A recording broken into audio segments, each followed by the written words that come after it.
大家好，欢迎来到快乐手工。很快呢就要放假了，假期里边孩子能玩的东西呢是非常多的，特别是捧上手机和电脑，那是叫半天都不带动弹的。看到这样的情况，大人呢其实非常焦虑的哈。那么和孩子一起，咱们一起做个布艺小手工，其实也是一个非常好的选择。手工呢能锻炼孩子的专注力和动手能力。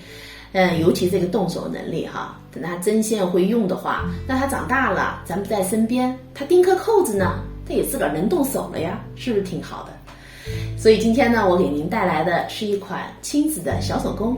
今天带来的亲子小手工呢，是动物造型的杯垫。我呢做了一个兔子，还做了一个熊猫哈，熊猫的耳朵我用了花边。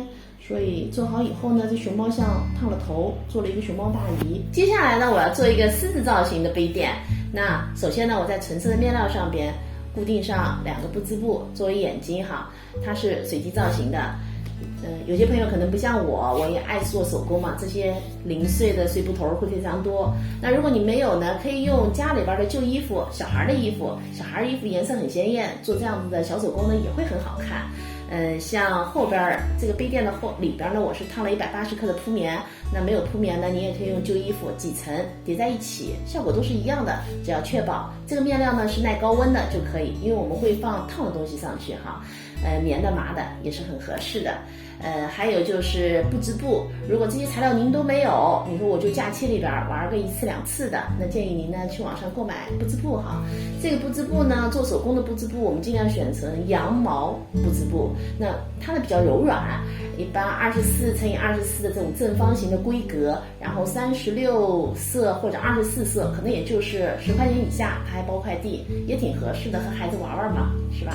如果和孩子一起做的时候，人家宝贝儿啊是第一次接触手工，那没有任何基础，可以让他承担呢简单的工作，比如说画眼睛，然后呢剪材料。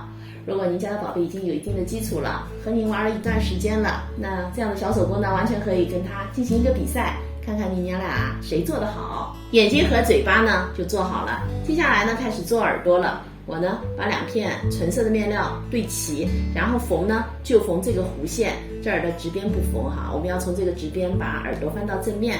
我这熊猫用的是花边哈，做完之后跟个烫头一样。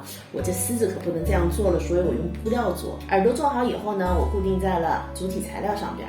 接下来呢，我用2种花边来做狮子的鬃毛。如果您用的是不织布呢，您可以把不织布剪成曲尺状，但是建议您呢还是用2种不织布叠加起来呢，效果更好。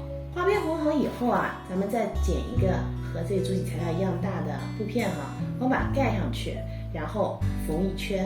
那记得这儿呢要留反口，我们从反口呢把材料翻到正面。狮子造型的杯垫呢就做好了。像这样子动物造型的杯垫，是不是看上去很可爱？孩子的专注力啊，其实是非常短的，也就5分钟、10分钟，时间到了呢，他就有可能会坐不住了。我记得孩子小的时候哈，我和他做这种手工的时候，我会打开音乐，或者是让他听他喜欢听的小故事，这样子他手上一边做着手工，一边听着他感兴趣的音乐故事，那这段时间对于他来说呢，也是非常美好的。